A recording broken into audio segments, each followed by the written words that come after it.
well. It get well. Woo! Tonight's episode was just a lot. It was a whole lot. Okay, what's up, y'all? It's Kemray, and this is Kemray Music TV. Thank you guys so much for tuning in. If you are new here, make sure you subscribe down below to my channel, like the video, and share the video on all social media platforms. And make sure you connect with me in all those links in the description box, and leave down in the comments what you thought about my review on this episode, because hunty, baby, honey. Okay. All right, so we're on episode 2, and Ava and Oprah and them, and the cast and them, the writers and them, they ain't spared nothing. Okay. I don't know if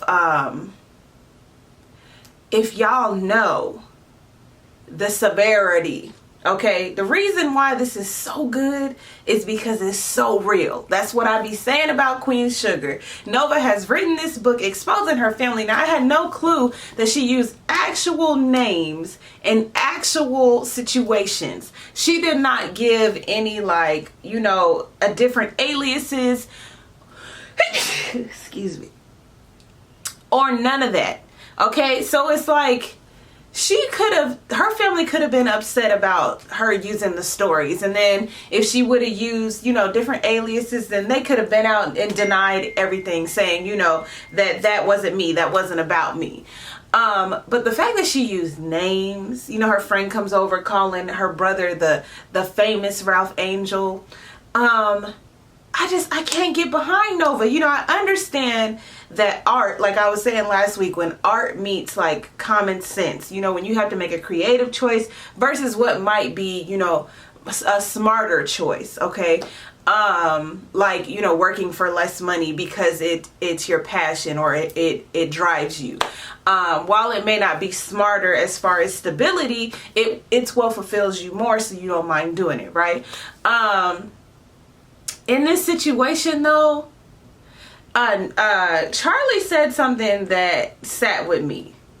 She said that consequence isn't a word in Nova's vocabulary. And you know, when she said it, I'm thinking like, yeah, because Nova is so much about purpose and truth and, you know, being an advocate and being strong. And, you know, she does not, but her sister's right. She does not deal with consequences well. Remember when she was creeping with the married guy, you know, when she got old dude locked up, you know, she's very like fly by the seat of her pants. She's been trying to be better and be more of a critical thinker, but her family knows her as this person that just goes rogue and does things, and usually in their favor.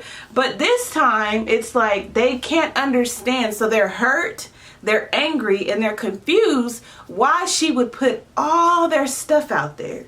And you know, when you listen to her, she doesn't see it as she did anything wrong, because she's looking at the greater good. She's looking at all of who's going to be helped and healed by this versus her immediate circle, who, you know, those people out there, she's not going to see them. Maybe, you know, some likes online and, you know, some fan mail or something, if they still do that, but she's not going to see the benefit of everyone else.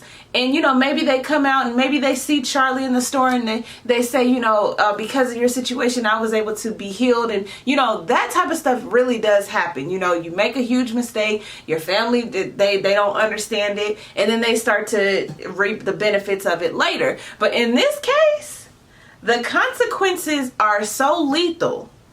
Because we see David Alan Grier's character. We keep seeing him stop different places on his way down there. I'm getting this real slick type of, personality from him. Now, I saw somebody tweet that was Vi's brother, but I really think that might be Vi's ex-husband. And, I think she's had like an abusive past. Maybe she had like a miscarriage. I feel like there was some like little hints of that in the past seasons, but we see that he's coming to town. Now, what I'm confused about is, did Nova send him a copy of the book? How does he, why is he choosing this moment to come back in town? Now, the writers are really, really good on this show, so I know that they're going to reveal how he, how he just so happened to be popping up after this show's been up on for 4 seasons. But yeah, and he seems like a slick character. You know, they're doing all that they can to keep Vi from reading this book. Now, I want you guys to notice the reveal of the book, like who saw it and how everyone reacted. Charlie saw it first, you know, after she was ambushed at the dinner, at the event. She saw the parts about her, but instead of, you know, blowing up about her too soon, she saw the stuff about her baby brother. So she went to go save her baby brother. Her baby brother then reads it. Nobody has read all of it. I don't think, maybe Charlie by the end of this episode has read all of it, but I don't know if everyone has read all of it. Everyone's just kind of picking out parts. And this is another thing that I thought was important. Everyone's kind of picking out parts, zeroing in on, you know, the nerve and the audacity of her to put this in and string it all together in all these bad events and kind of going full-fledged towards her like, what were you thinking? But nobody's looking at it as like an inclusive pride. I mean, can you blame them though? Because if you put something about my mom, my grandma, my grandpa, my uncle, my cousin, my sister, my brother, my husband, and all something bad to teach other people, and now you want me to read the last chapter where you tie it all together and make us seem like heroes because of what we've overcome. When Charlie was repeating those words specifically out of her book, her honey skin gives her privilege and she's bathed in white, I just was like, the words themselves, even if I could forgive like the action, the words themselves I think would stick with me for a little bit.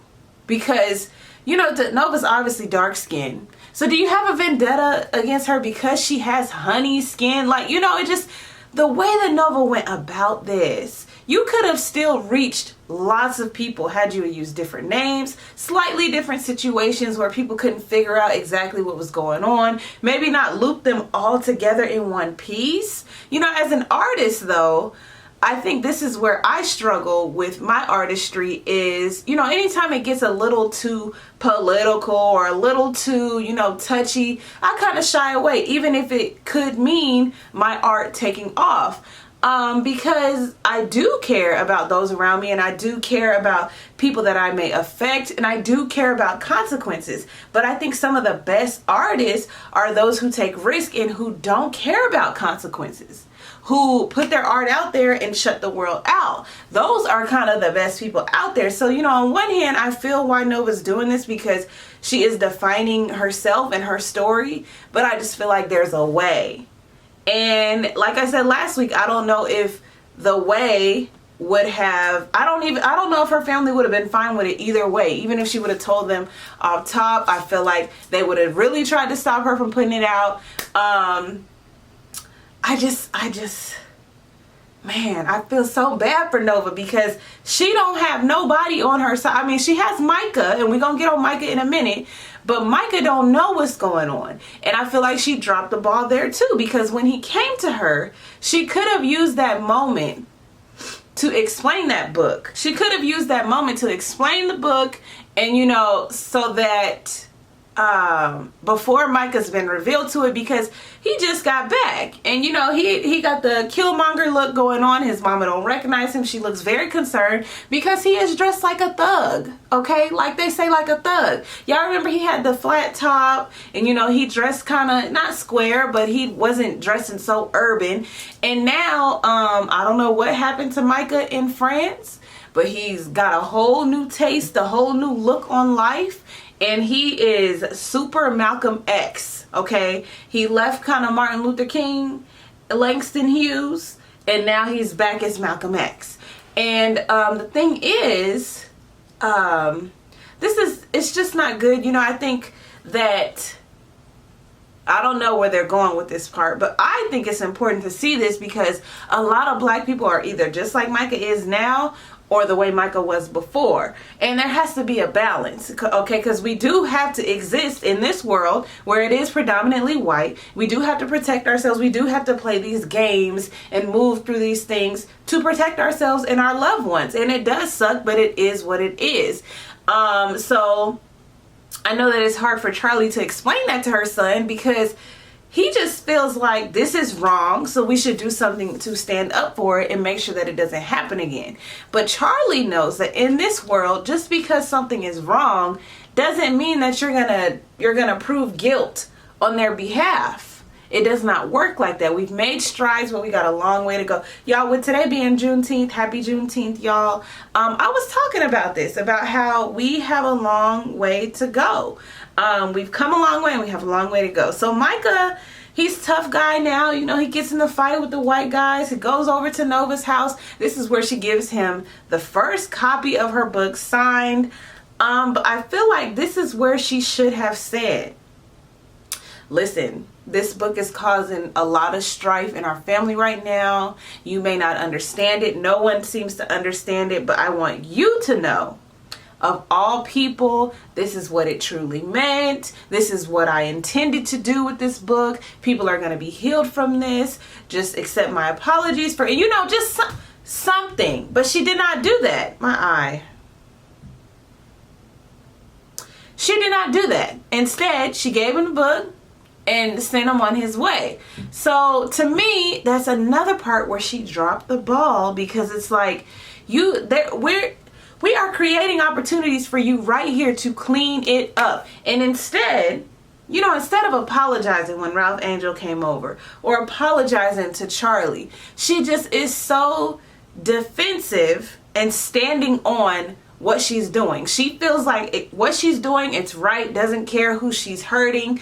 But the thing is, I honestly feel like this would be different if this was her truth and it was going to embarrass the family, or it was going to paint them out in a certain light, or I don't know, I can't even think of all the reasons. But if it was her truth she was sharing, things about her, like if she was coming out the closet, or and her family was all Christian and all in the church, you know, that's different.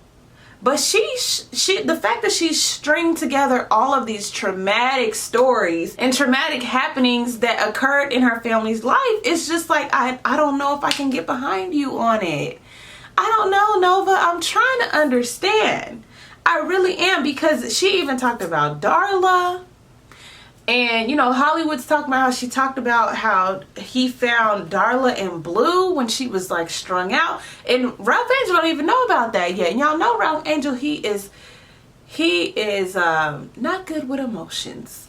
What I'm wondering though is Ralph Angel going to go into protection mode for Darla when he does find out? Because the thing about them two, I'm still holding out hope that they're gonna get back together, because the way that they broke up, I just feel like Ralph Angel overreacted. I know that y'all out there, y'all don't feel that way, and y'all feel like, you know, she was wrong because she just now telling him.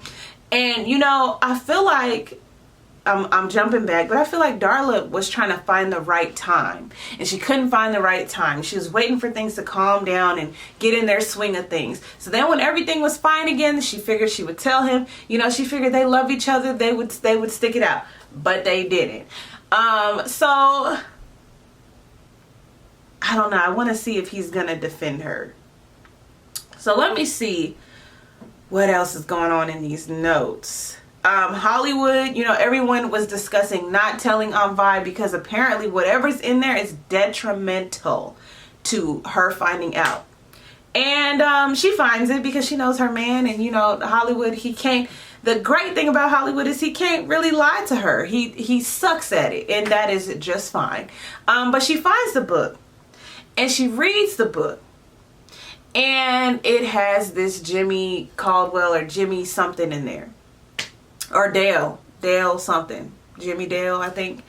And I really think this is an ex-husband that did something like, y'all, I can't believe Nova like took it this far. We did find out that Nova did put her situation in there where she got the guy locked up for the weed. So she did put herself on the line too. And she's right. A lot of these stories, which is why I'm reviewing this show, period, are prevalent to our community and the things that we go through. But I can't believe she used their names. I can't believe that she used exact situations, knowing the clout and the fame that her family has, and the fact that the Boudreaux, like, all these people are out to get her family, and she would still put this out like perfect ammunition for anyone that ever disliked her family. So, a couple questions for next episode. Could Nova have reached the masses by protecting her family and telling the story at the same time? Do y'all think, leave down in the comments, do y'all think that she could have been, do y'all think that this story could have been as effective if she would have used Molly, Dick, and Sue from Tougaloo, okay, rather than using her own family? Because to write a memoir, she's what, 30? Early 30s? Isn't that kind of soon anyway? You know, I just wonder, like, she was looking for the next thing. She really was. We do know that. So that's my question. Could this have been as imperative and significant if it was with different names? Another question I have is, are you really past something if someone can bring it up and it just reignites the hurt again? Now, I know a lot of people say forgive, but you don't forget. But have you really forgiven if you haven't forgotten? I understand applying what you've learned and not doing it anymore, because now muscle memory, you understand what happened the last time, so you're not going to go through that again. But I feel like, I'm about to get a little preachy. If Jesus Christ or God or whoever it is that you subscribe to, okay, if he says, you know, you lied, you had a little lie the other day, a little white lie the other day, so today I'm gonna hold you halfway to your credibility, because see, the other day you let a little white lie come out, and so now I gave you 100%, now I'm at 95%. If God worked that way, we all would be in the negatives by now. So I just feel like when you say that you're gonna forgive someone, because you make that decision to forgive, that's already tough enough. So when you make that decision, aren't you kind of like obligated to like actually do that? So the fact that I'm bringing that question up, because Charlie feels like, you know, I spent the last 2 years, this is what she's telling Bay on the couch, I spent the last 2 years getting over everything that she brought back into now in that book. But my thing is, you went through a lot, okay? You found out about your husband. You walked onto the basketball court. You slapped him. Okay, he got a whole nother child. The child is like a little younger than Micah, so that means your whole relationship pretty much he been cheating and stepping out, or you know he had this baby so long ago or whatever, and he continuously cheats and stuff, and so you dealt with all that. So you should be in a place where you're like, I've overcome. I mean, you got the natural hair popping now. I've overcome this. You can no longer use this against me. You know, it should be that even if somebody brings it up, even if it's in your face, it don't faze you, because you have truly overcome. Or have you? That's my question for y'all. Leave it down in the comments. What? Are you really past something that someone can bring it up and get you all upset all over again? And I think those are all my questions. So you guys leave down below what you thought about this week's episode of Queen Sugar. I love this show. Gonna be so sad when it goes off. Subscribe to my channel and follow me on all social media platforms. And I don't know if you guys know this, but whenever the show is on, we go on Twitter under the hashtag, the appropriate hashtag. So this one is hashtag Queen Sugar, and we tweet the whole play-by-play. It's like we all sit on the couch watching the show together. You guys are more than welcome to join us on Twitter. We also do it with Pose. I think Pose is Pose on FX. Hashtag Pose on FX. And we hop on there. Do it with Love and Hip Hop. Do it with Basketball Wives, which came back tonight. And, you know, I do it for a lot of shows that I don't even review, because it's easy to just sit on my couch and tweet with y'all versus getting up here made up making a video. So you guys hop on Twitter so we can have a good time. I'm Camray, and this is Camray Music TV, and I'll see you guys next time. Bye.